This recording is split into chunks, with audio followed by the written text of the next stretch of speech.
नमस्कार दोस्तों, स्वागत है एक बार फिर से आपके अपने यूट्यूब चैनल कॉन्सेप्ट मस्ती पर।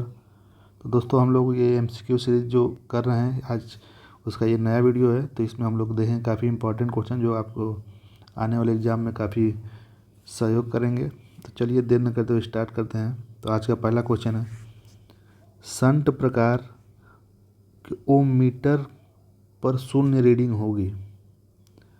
बोल रहा है कि संट प्रकार का ओम मीटर है, उस पर शून्य रीडिंग होगी।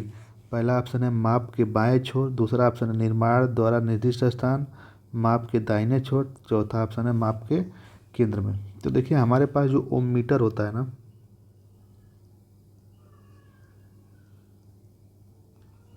वो दो टाइप का होता है। पहला होता है सीरीज और दूसरा होता है संट। ठीक है, पहला होता है सीरीज और दूसरा होता है संट। तो इसमें दोनों के बनावट में थोड़ा थोड़ा अंतर है, तो उसी को हम लोग समझते हैं। तो देखिए, सीरीज में क्या होता है, जो इसका स्केल होता है, इसके बाएं साइड में ये आपका क्या है, लेफ्ट है, तो ये लेफ्ट साइड है और ये राइट है। और ये संट का है, संट का भी बना देते हैं, ये लेफ्ट है और ये क्या है, राइट है।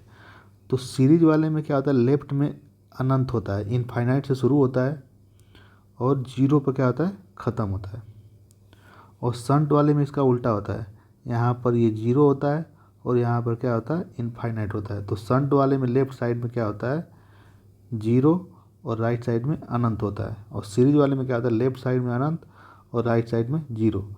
तो पूछ रहा है कि संट प्रकार के ओम मीटर पर शून्य रीडिंग होगी, तो कहाँ पे होगी, माप के बाएं छोर पर। तो यहाँ पर आपका ऑप्शन कौन सा हो जाएगा, माप के बाएं छोर। मतलब यहाँ पर संट वाला पूछ रहा है तो ये लेफ्ट साइड में हो जाएगा। तो ऑप्शन नंबर 1 क्या हो जाएगा, राइट आंसर। अगर यही सीरीज का पूछता तो सीरीज का जीरो क्या हो जाएगा, माप के दाहिने छोर। चलिए अगला क्वेश्चन देखते हैं। मेगर के डायल पर चिन्हित हुई माप श्रेणी होती है। तो देखिए, जो मेगर होता है ना, मेगर में जो हम लोग ओम मीटर यूज करते हैं वो कौन से करते हैं, सीरीज ओम मीटर करते हैं।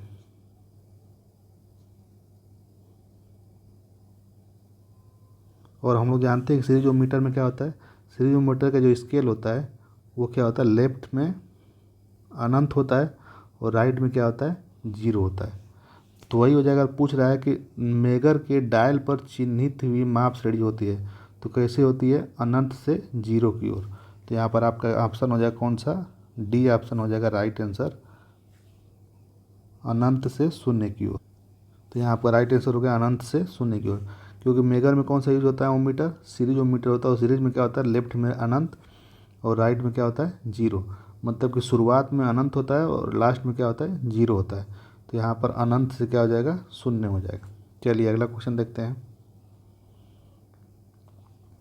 बोला किसी वोल्ट मीटर की संवेदनशीलता में व्यक्त की जाती है। पूछ रहा है कि वोल्ट मीटर की संवेदनशीलता किस में व्यक्त की जाती है। तो देखिए, संवेदनशीलता जो होती है ना,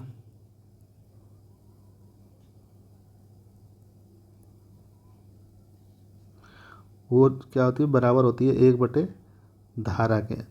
क्या होती है, धारा के व्युत्क्रमानुपाती होती है। संवेदनशीलता जो होती है धारा के व्युत्क्रमानुपाती होती है, क्योंकि जितनी कम धारा रहेगी संवेदनशीलता क्या होती है, उतनी ज़्यादा रहती है। तो यहाँ पर अब देखिए, यहाँ पर करते निकालते हैं तो आई इक्वल टू क्या होता है, वी अपान आर। और यही आर ऊपर चला जाएगा तो आर बटे में क्या हो जाएगा, वी। तो यही आपका मात्रक निकल गया ओम। आर का मात्रक ओम और वी का क्या हो जाएगा, वोल्ट।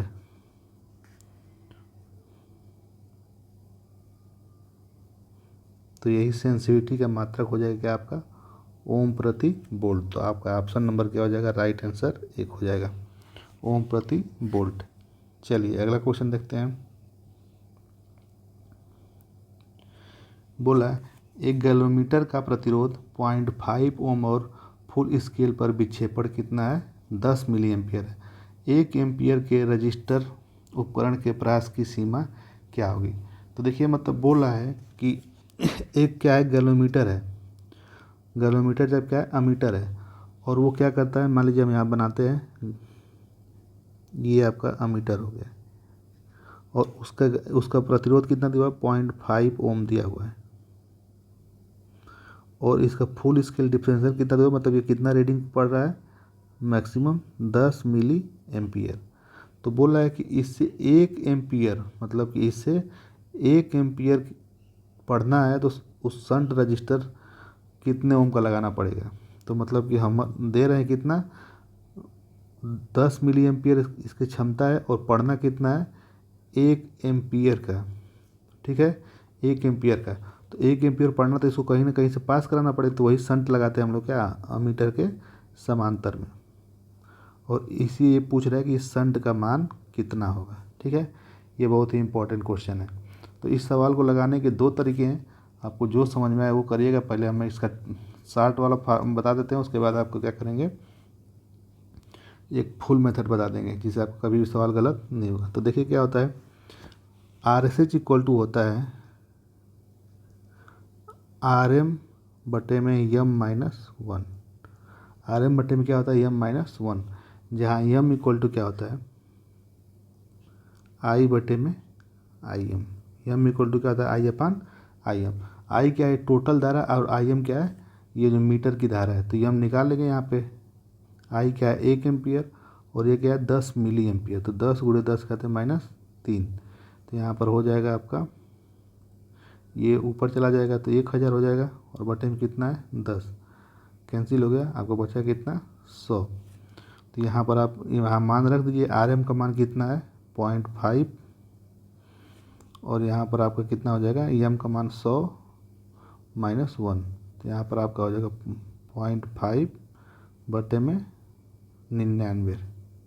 अब यही दशमलव हटाएंगे तो आपको क्या हो जाएगा, 5 बटे में 990 ओम। तो आपका आंसर कौन सा हो जाएगा, आंसर हो जाएगा राइट आंसर डी। तो ये था आपका शार्ट फॉर्म और शार्ट मेथड। देखिए इसमें क्या करते हैं, आर एस एच निकालना होता है तो आर एम लेते हैं मीटर का रेजिस्टेंस, और बटे में क्या करते हैं m-1 कर लेते हैं, जहाँ एम का मान क्या है, ये आई अपान क्या होता है, आई एम होता है। तो आई हम लोग जानते हैं कौन सा, ये टोटल धारा 1, और आई एम मतलब मीटर का धारा जो है, जो इसका फुल स्केल डिफ्लेक्शन था। तो ये क्या 10 मिली एम्पियर था, 10 मिली एम्पियर को हम लोग चेंज के लिए एम्पियर में, तो 10 गुणे क्या हो गया, 10 कहते हैं -3 हो गया। और इसी को सॉल्व किया तो एम का मान आ गया 100, और यही एम का मान हम यहाँ रख दिए, तो ये क्या हो गया आपका 5 बटे में 990 ओम आ गया। अब दूसरा मेथड क्या है, इसमें हम लोग निकालेंगे क्या, यहाँ का वोल्टेज निकाल लेंगे। ठीक है, यहाँ क्या कर लेंगे, वोल्टेज निकाल लेंगे। दूसरा सेकेंड मेथड जो है, तो यहाँ का एमीटर का वोल्टेज निकाल लेंगे। अब ये वोल्टेज निकाल लेंगे तो यहाँ पर मीटर का वोल्टेज जो हो जाएगा, V बराबर कितना हो जाएगा 10 गुणे 0.5, और ये 10 मिली एम्पियर में था तो ये कितना हो जाएगा 10 कहते हैं -3।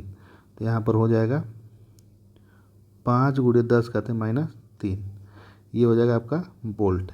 देखिए समांतर में दोनों हो जाएंगे तो यहाँ पर भी वही वोल्टेज मिलेगा। अब देखते हैं अब इसमें धारा कितनी जाएगी, तो इसमें की धारा निकालेंगे, अगर आई एस एच निकालेंगे तो ये हो जाएगा 1 - 10 मिली एम्पियर, ये जो था इसको हम लोग कर सकते हैं 10 गुणे 10 करते हैं -3, ये आई है, क्योंकि इसमें से इसको हम लोग माइनस कर देंगे। अब देखिए यहाँ की धारा निकल गई और यहाँ का वोल्टेज निकल गया, तो हम आर एस एच निकाल लेंगे। R S H equal to क्या होता है, V अपान आई। V का मान कितना था आपका 5 गुणे 10 कहते हैं -3, और I का मान कितना हो जाएगा 1 - 10 गुणे 10 कहते हैं -3। इसी को सॉल्व कर लेंगे तो आपका आंसर हो जाएगा 5 बटे 990। तो देखिए ये था लॉन्ग मेथड, और जो हम लोग पहले बताए थे वो क्या था, शॉर्ट मेथड। आप जिसको समझ गए उससे करिए, लेकिन ये शॉर्ट वाला से करेंगे तो आपका टाइम बचेगा। चलिए अगला क्वेश्चन देखते हैं। बल्बों की एक श्रृंखला सेट में फ्लैशर का कार्य क्या है। बोला है कि कई बल्ब क्या है श्रृंखला सेट में जुड़े हुए हैं, मतलब मान लीजिए ये बल्ब है एक, ठीक, और एक बल्ब ये है। तो बोला है कि श्रृंखला सेट में एक फ्लैशर लगा हुआ है, यहाँ पर बल्ब बना देते हैं हम लोग।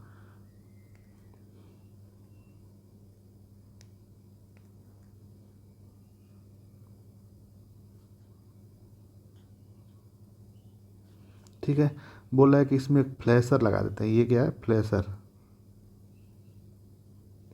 तो बोला कि उसका काम क्या है।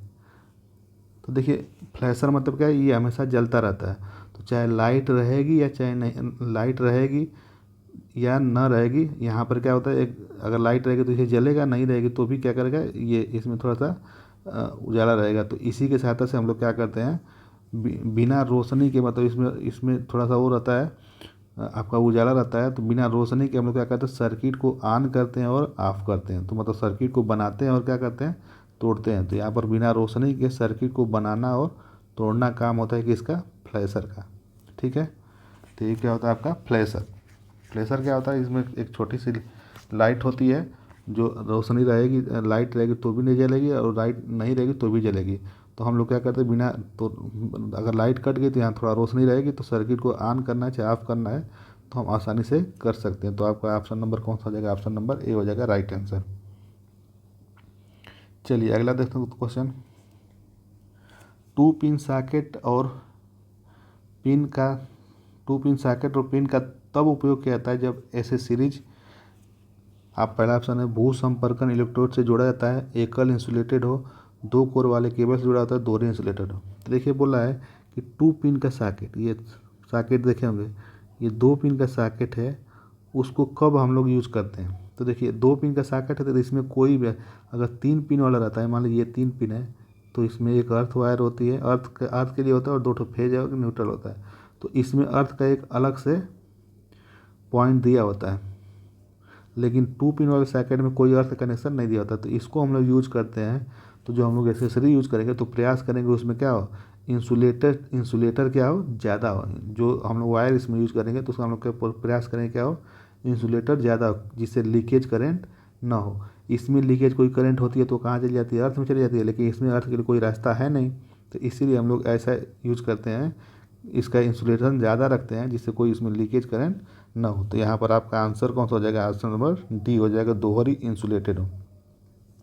मतलब जब 2 पिन सॉकेट का यूज करते हैं तो प्रयास करते हैं कि जो एसेसरीज है, मतलब कोई उपकरण है, तो उसमें जो इंसुलेशन लगा हो क्या हो, ये 3 पिन वाले की अपेक्षा क्या हो, दोगुना हो। तो यहाँ पर आपका ऑप्शन कौन सा हो जाएगा, डी हो जाएगा राइट आंसर।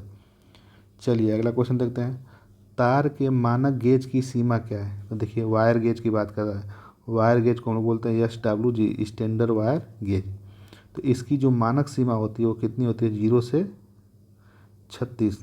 ठीक है, 0 से 36 होती है। बहुत ही इंपॉर्टेंट क्वेश्चन है, पेपर में बार बार देखने को मिलता है। अब 0 से 36 का मतलब ये जो 0 वाला है ना, ये मोटा तार है। ये 0 वाला क्या है, मोटा है, और ये 36 वाला क्या है, पतला है। मतलब कि SWG में जो हम लोग माप मेजरमेंट करते हैं, वैल्यू जितनी ज़्यादा रहेगी वो वायर कितना उतना ही पतला रहेगा, और वैल्यू जितनी कम रहेगी उतना ही क्या रहेगा, मोटा रहेगा। तो इसकी रेंज क्या होती है, 0 से 36 SWG। अगर मान लीजिए सवाल दे दिया कि एक 10 SWG है